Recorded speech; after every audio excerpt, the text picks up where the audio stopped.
Sumainyo ang Panginoon. So bahagi ho na kung saan ay pinamamanig sa atin ngayon sa banal na kasulatan ng mga salitang ibinahagi ni Jesus. Kawawa ka Corazin, kawawa ka Bethsaida. Ito po kasi mga bayan sa Israel noong panahon ni Jesus. So, pagkakataon na kung saan ay hindi tinatakot ni Jesus, ngunit ito ay warning. Bakit? Dahil hindi sila nagsisi, hindi sila nagbago, hindi nila nakita ang pagkilos ng Diyos sa kanilang buhay. Kaya bahagi ito na sinabi ng may kapal natin kung yung pangangaral ni Jesus na ibinigay niya sa mga lugar na ito ay ibinigay niya sa Tiro at Sidon. Kung gusto niyo ng Tiro at Sidon, tayo, ang sayo, ano kung saan na yun, lugar niya yun, doon, sakot na ng Lebanon doon. So, sa kasalukuyan. Pero yun outskirt of Israel. Yung tinatawag natin Tyre in Sidon. Hindi na sa boundary. Pero yung sabihin, outskirt yun. Yung Corazin at Bethsaida, malapit sa sentro. Kaya mas nabigyan ng diin ni Jesus. Kaya hindi sila nagbago. Pero sabi, kawawa ka Corazin, kawawa ka Bethsaida. At well, mahirap naman na marinig natin sa atin, kawawa ka Jersey. Bakit? Hindi natin pinakinggan yung panyaya ng may kapal. Sa paano pa ang paraan, hindi yung pagtugon. Alam nyo, ibinagdiriho natin ngayon na si St. Francis of Assisi. Si St. Francis of Assisi ay talagang nakita natin yung kanyang pagtugon na ibinamanig yung kanyang halimbawa ng pagsunod kay Jesus. Hindi niya pinalampas yung pagkilos ng Diyos sa kanyang buhay. Medyo may pagka-dramatic. Kasi nakita natin maraming kongregasyon ang kumuha ng espiritualidad sa espiritualidad ni St. Francis na hanggang ngayon ay patuloy pa rin. So almost more than 500 years na ay hanggang ngayon ay makita natin na may mga nagtatayo pa ng mga kongregasyon sa pangalan ni St. Francis of Assisi. Bahagi yun. At yung isang makita natin, ang medyo may pagkadramatic, kaya yung image natin, hinubad niya yung kanyang magarang damit, at sumuot siya ng katsya. Alam niyo yung katsya? Yung katsya na natin ngayon medyo malambot na. 500 years ago, yung katsya noon ay Makati. So, ibig sabihin, talagang dukhang-dukha. Yun yung image na ibinamanig at ipinakita ni Pope Francis. Bakit? Yung paghahandog ng sarili para sa Diyos. Marami yung itinuro si St. Francis of Assisi, pero isa rin nais natin bigyan ng diin kasi nakita natin sa unang pagbasa. Ano yun? Sa aklat ni O. Anong sinabi ito? Yung sa gitna ng nag-aalipuyong bagyo. Nag-aalipuyong bagyo. Alam nyo, so pag ako naranasan ko na pinakamabigat na bagyo ay yung bagyo Ondoy.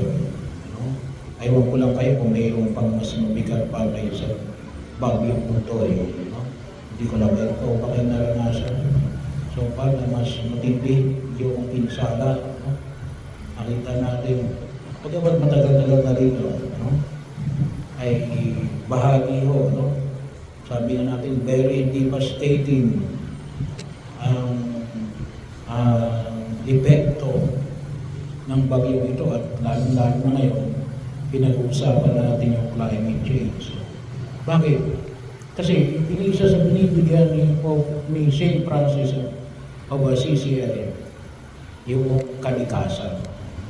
At sa ayon din naman sa sulat encyclical ng Santo Papa, ano yun?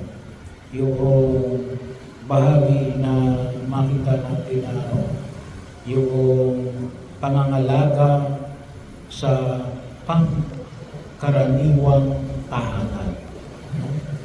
Yung care for the common home. Yun po yung isa sa mga bahagi. Medyo nawala sa isip ko yung Latin na salita, no? Pero bahagi ho na binibigyan ng pagpapahalaga na kinakailangan natin alagaan natin yung ating kalikasan. Napakahirap po, no? Lalo-lalo na sa atin, no? Alam niyo ba na ang gobyerno natin ay milyon-milyon ang ginagastos. Well, nationally, billions of pesos, no? Para lamang sa pagtatapon ng basura. Doon kahit na yung mga sagasya, sinasabi ko sa kanila, matuto kayong maghiwalay ng plastic at saka yung nabubulok. Nabubulok at hindi nabubulok. Napakahirap, no? Doon pa rin, isa pa rin yung pinagtatapunan. Ngayon, may programa tayo ngayon, nakalagay dyan, no? Recyclable, nabubulok, hindi nabubulok, no? Ayaw ko lang kung ilang buwan na nakalipas, hindi ko rin alam kung nasusunod ba yun. Kasi sabi ko nga, isang problema natin kasi dapat iba yung nagpipick up ng nabubulok at hindi nabubulok, no? At iba rin ang pumipick up sa recyclable. Ngayon, isa-isa lang. So, bahagi, no? Hindi ko lang alam kung talagang nag-iimpit, no? Ngayong panahon na ito. Pero isa ko yun sa napakahirap, no? Na makita natin ang pangalagaan natin yung ating kalikasan. Siguro po, magsimula ko sa atin, no? Una, ay yun nga, no?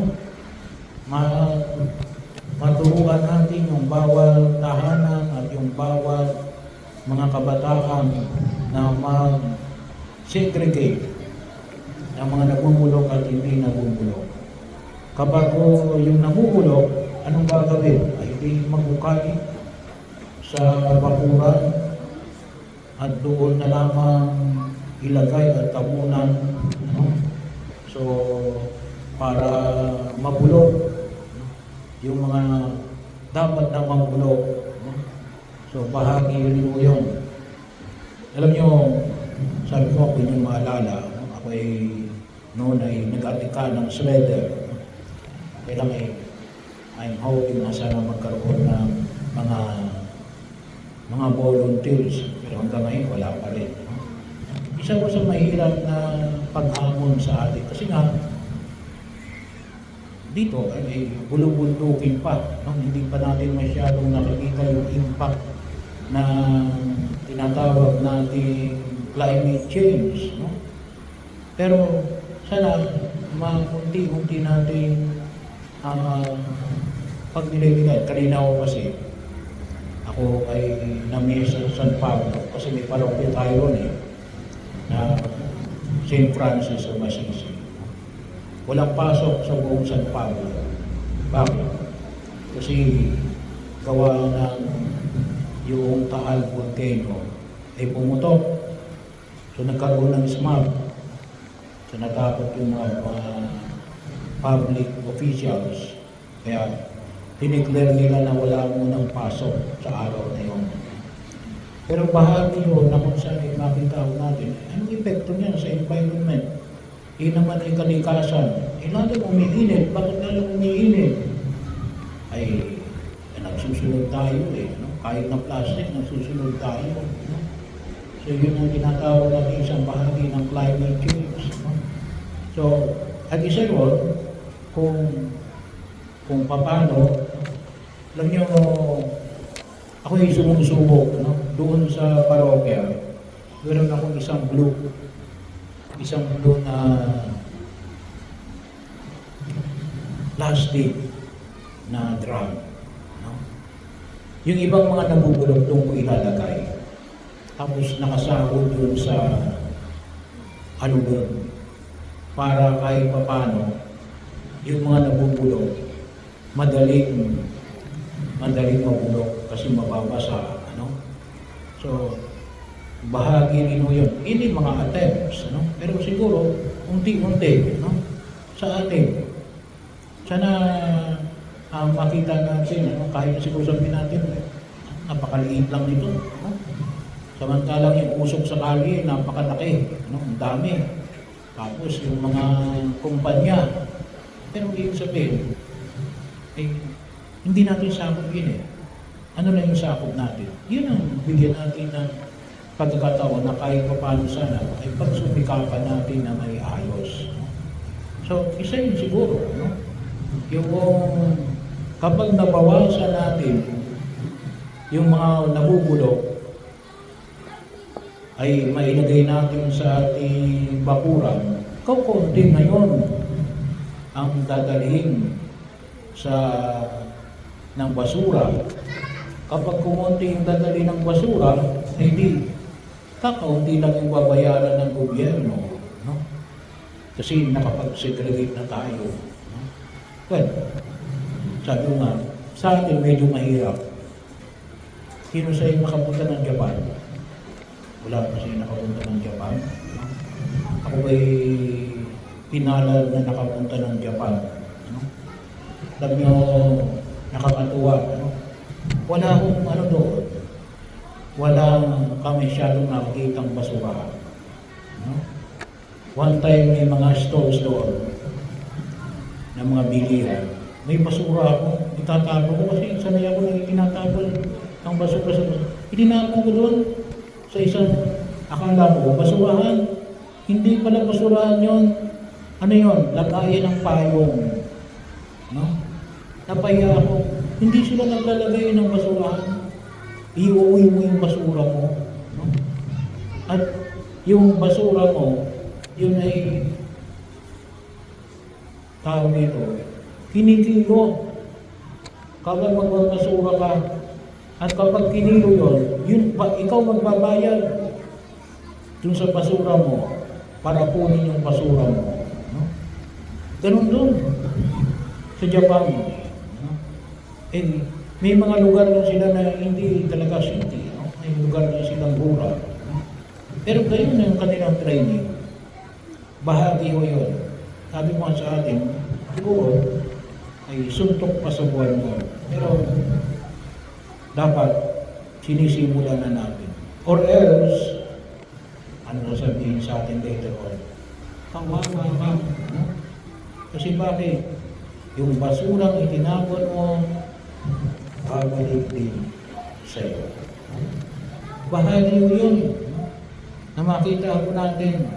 Sana pagkakataon, ngayon, anong sabi ngayon ng mga dalubasa, yung mga kinakain daw natin mga isla, at yung mga hayop, may mga maliliit ng plastic. Kasi sa dagat, ay ang tawag nila microplastic. So yung mga kinakain natin isda, kinakain natin baka, baboy, meron na rin silang microplastic. So saan pumunta yun? Sino bang kumakain mo? Tayo rin. Kaya baka later on, maging bahagi rin yun ang pagkilos natin. Kaya, isa yun, ang pangangalaga sa ang tawag ngayon sabihin sa Latin pala, Laudato Si. No? Ibig sabihin ng Laudato Si ay care for the common whole. Pangangalaga sa pangkahalatang pamayanan. Nung walang iba kundi yung ating mundo. Pero ito yung hamon na yung pinapamanigaw sa atin siguro ngayon na pangalagaan natin sapagkat yung kalikasan hindi ko nagpapatawad yun. Kaya bahagi rin siguro ng pangalagaan natin yung ating kalikasan na ibinagkaloob ng Diyos sa bawat isa sa atin. Na alin, para tayo ay mamuhay ng maayos sa daigdig na ito habang naghihintay tayo sa kabilang buhay. At sana ay higit natin itong mapahalagahan at pangalagaan. At nawalan sa pamagitan ng makasunod din tayo sa Panginoon katulad ni San Francisco ng Assisi.